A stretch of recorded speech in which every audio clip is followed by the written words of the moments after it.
warahmatullahi wabarakatuh. Perkenalkan, nama saya Yayang Febian, NPM 18110108, kelas 7C. Di sini saya akan menyampaikan tugas UAS mata kuliah konseling anak dan remaja. Yang pertama adalah ceritakan pendekatan dan teknik apa yang akan digunakan. Di sini untuk permasalahannya sudah diberikan. Di sini saya menggunakan pendekatan behavior, teknik self control atau self management. Konseling behavior merupakan proses konseling atau bantuan yang diberikan oleh konselor kepada konseli dengan menggunakan pendekatan tingkah laku dalam hal pemecahan masalah-masalah yang dihadapi serta dalam penentuan arah kehidupan yang ingin dicapai oleh diri konseli. Konseling behavior merupakan suatu proses membantu orang untuk belajar memecahkan masalah interpersonal, emosional, dan keputusan tertentu. Yang kedua adalah menceritakan teknik konseling tersebut. Self control atau kontrol diri merupakan kapasitas dalam diri yang dapat digunakan untuk mengontrol hal-hal luar yang berhubungan dengan tingkah laku. Teknik kontrol diri di sini merupakan usaha untuk mengarahkan atau mengontrol perilaku konseli. Konseli yang ada pada kasus tersebut bernama Sender memiliki kontrol diri yang kurang baik sehingga dia itu mengalami kecanduan game online karena dia tidak bisa menahan diri untuk tidak bermain gadget. Konselor akan menggunakan, jadi di sini saya selaku konselor ingin menggunakan teknik self control ini agar konseli dapat belajar untuk mengontrol dirinya. Hal yang dapat digunakan untuk menggunakan self interaction ini digunakan untuk mengelola perilaku dan konsekuensi kepada diri dan oleh konseli sendiri agar dapat mengendalikan kecanduan game online yang dialaminya. Yang berikutnya adalah terkait tahap awal konseli. Hal yang dapat dilakukan di tahap awal, konselor menerima dengan hangat dengan apa adanya. Setelahnya saya meyakinkan dan membuat konseli untuk bisa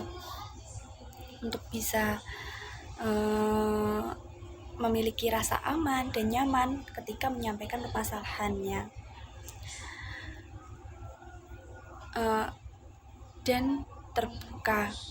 Setelah itu saya meyakinkan konseli untuk jangan ragu menceritakan apa yang sedang dialami tanpa takut dan tidak percaya, dan juga meyakinkan bahwa proses konseling ini akan membantu konseli menghadapi permasalahannya,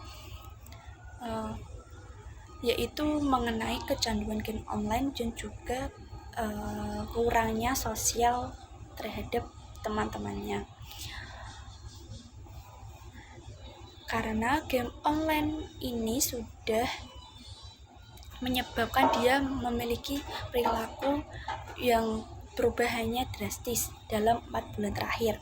Seperti perilaku maladaptifnya, dia semakin mudah emosi, mudah terpancing amarah, dan merusak barang-barang di sekitarnya.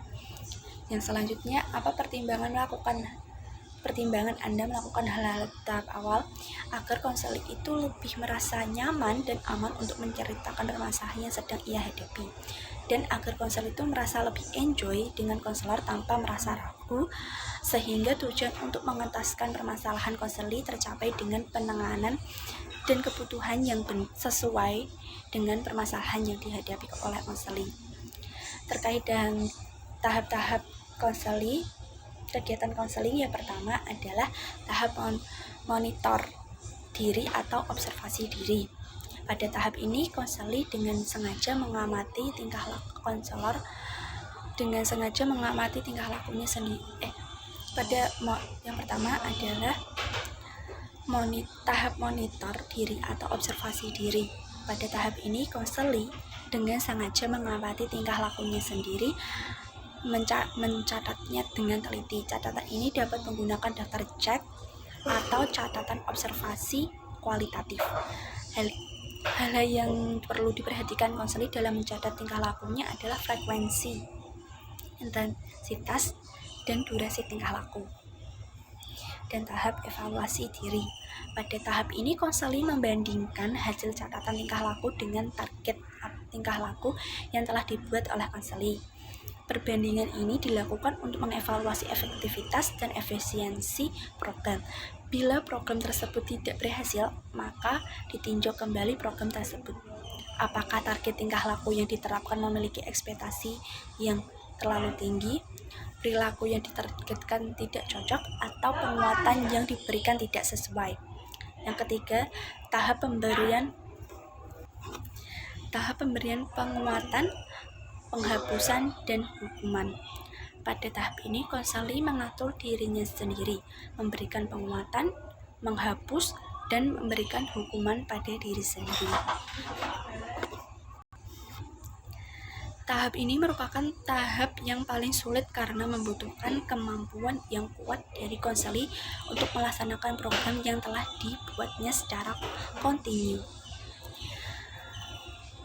Berikutnya adalah berikan contoh pernyataan atau kegiatan yang diajukan menunjukkan kekhasan dari teknik tersebut. Teknik yang digunakan yaitu kontrol diri dan self-interaction. Dalam hal ini, Sandro sudah mengerti permasalahan yang dialami dan ingin mengubah perilaku yang maladaptif yang dirasakan.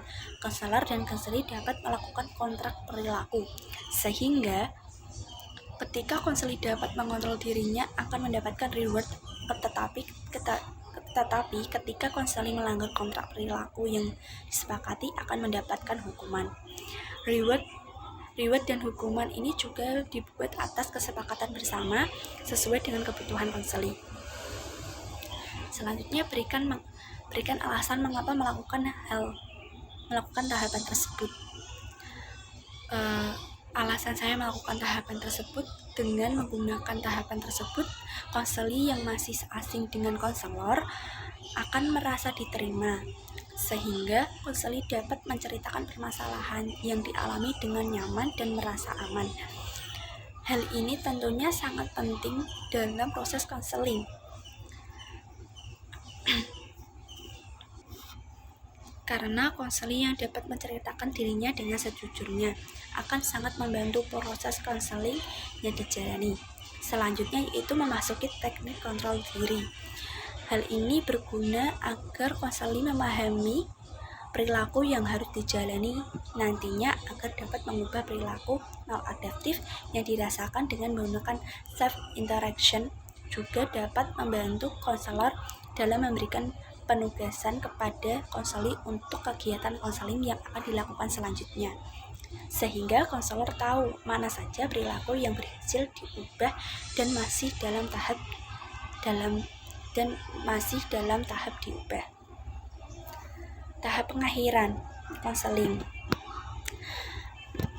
Dalam tahap pengakhiran, saya sebagai konselor akan menerima konseli untuk merangkum semua yang sudah dilaksanakan dalam proses konseli.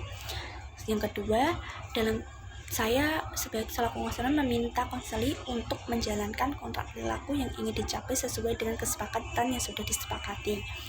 Yang selanjutnya, mengajak konseli agar memiliki keyakinan bahwa mampu mengatur hidup menjadi lebih teratur dan mampu mengendalikan diri dengan lebih baik.